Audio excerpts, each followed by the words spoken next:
Sodas can be healthy and delicious, a fantastic alternative to the store-bought products. Today we learn how to make 3 lightly fermented drinks, an Orange Kvass from rye bread, a lemon and lime kefir and a cola kombucha. Welcome back to my chef, Tomaso here. Let's get straight to it and start with our cola kombucha. A drink that's gotten a bit more popular in the past few years. For those who haven't tried it, kombucha is a fermented drink with a rich history from China. Not only delicious, but also packed with probiotics that promote a healthy gut. Our goal is to capture the essence of traditional cola. I want to get the aromas and flavors present in the original drink or something that gave me to the root.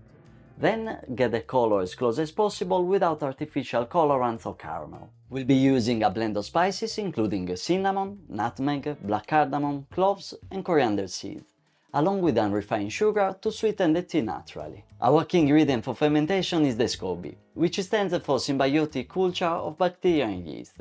This culture digests the sugar, producing a range of organic acids and vitamins. Kombucha has been claimed to help with digestion, boost immunity and even improve mental clarity. The process starts by lightly toasting the spices to release the flavors. Then we'll simmer them with water and sugar, reducing the mix by a third.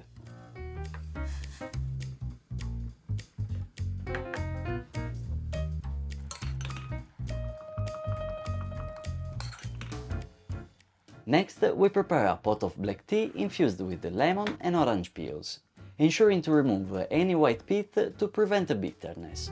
We then add the lavender and our spice mix.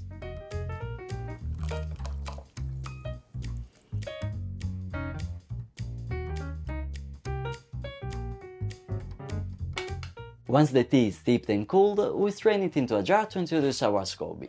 Covered with a cloth, we let it ferment for 7 to 10 days, in a dark space at room temperature.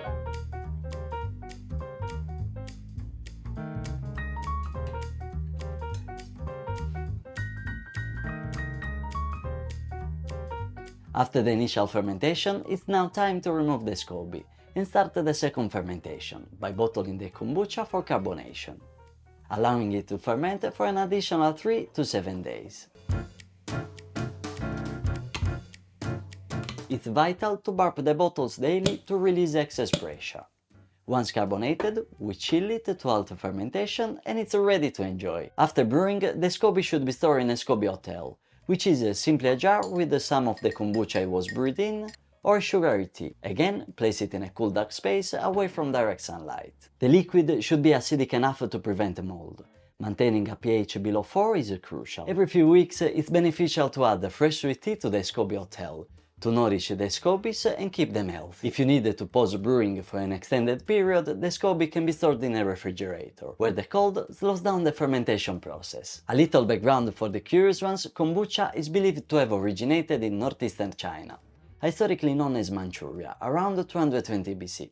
It was prized during the Qing dynasty for its detoxifying and energizing properties, but the name kombucha is thought to have come from Japan in 415 AD, when a Korean physician named Kombu brought the fermented tea to a Japanese emperor as a healing elixir. Talking of history and elixir, we move to our second recipe, the Orange Kvass.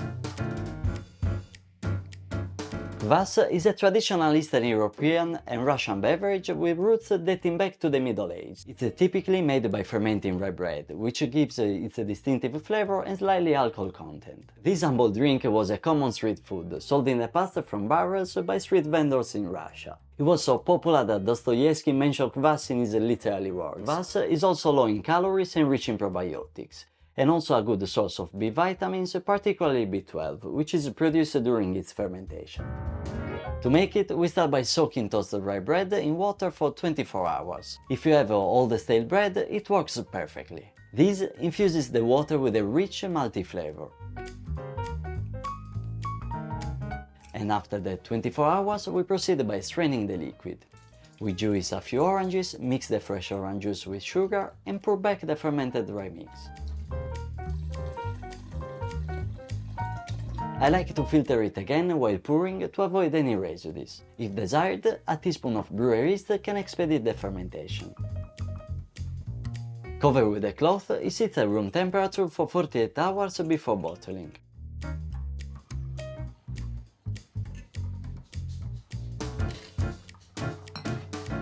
Just like our kombucha, we'll burp the bottles daily during a 2 to 4 days carbonation period. Then it's off to the fridge to chill. For our third and last recipe, we have the lemon and lime kefir.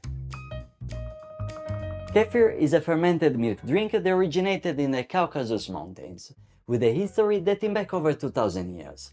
Legend has it that the Prophet Muhammad gifted the Orthodox people with the kefir grains and instructed them on how to make it. The grains, which are not grains in the conventional sense, but rather culture of yeast and lactic acid bacteria, fermented the milk into a tangy, slightly carbonated beverage. The kefir grains are easy to find on the internet, and I will link all the products that I have used on this video in the description. Kefir is praised for its probiotic content, which exceeds that of yogurt, and is said to confer digestive benefits, support bone health, and offer antibacterial properties. But it can also be used to ferment anything you like, not just milk. And that's exactly what we're doing. We start by dissolving sugar in water and preparing a bath where we'll activate our kefir grain first. This will take around 12 to 24 hours. We simply cover with a cloth and let them soak.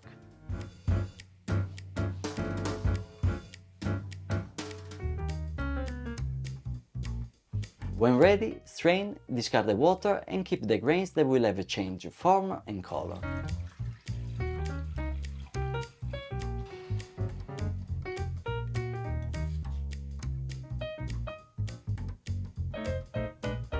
Now we combine freshly squeezed lemon and lime juice with sugar, top it with water and cover the jar with a cheesecloth.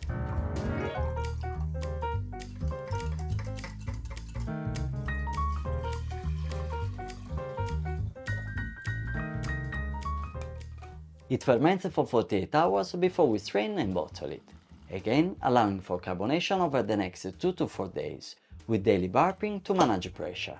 Once refrigerated, the fermentation halts and your tangy fizzy drink is ready. As per the kefir grains, after fermentation they can be stored in fresh sweet water in the refrigerator, where they will remain dormant until you are ready to ferment a new batch. The cold environment slows down the fermentation, allowing the grains to rest. It's important to change the bath every few weeks to ensure the grains stay healthy and active for your next batch. This process of cold storage is beneficial for taking breaks between batches without losing your kefir culture. But now it's time to try them.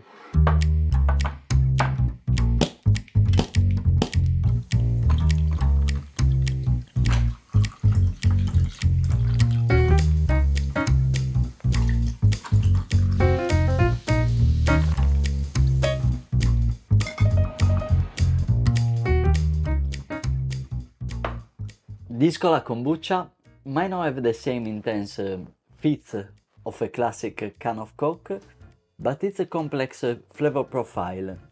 The subtle tea undernote makes it very sophisticated and super satisfying. I absolutely love it. This Kvass is not a Fanta at all, but I'm sure it offers a robust alternative to orange soda like.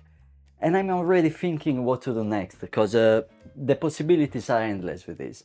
It's very enjoyable. And orangey, and super natural. It's great. This is a delightful alternative to Sprite. Definitely my favorite of the trio, and this is the water-based kefir. As I told you before, it's commonly made with milk.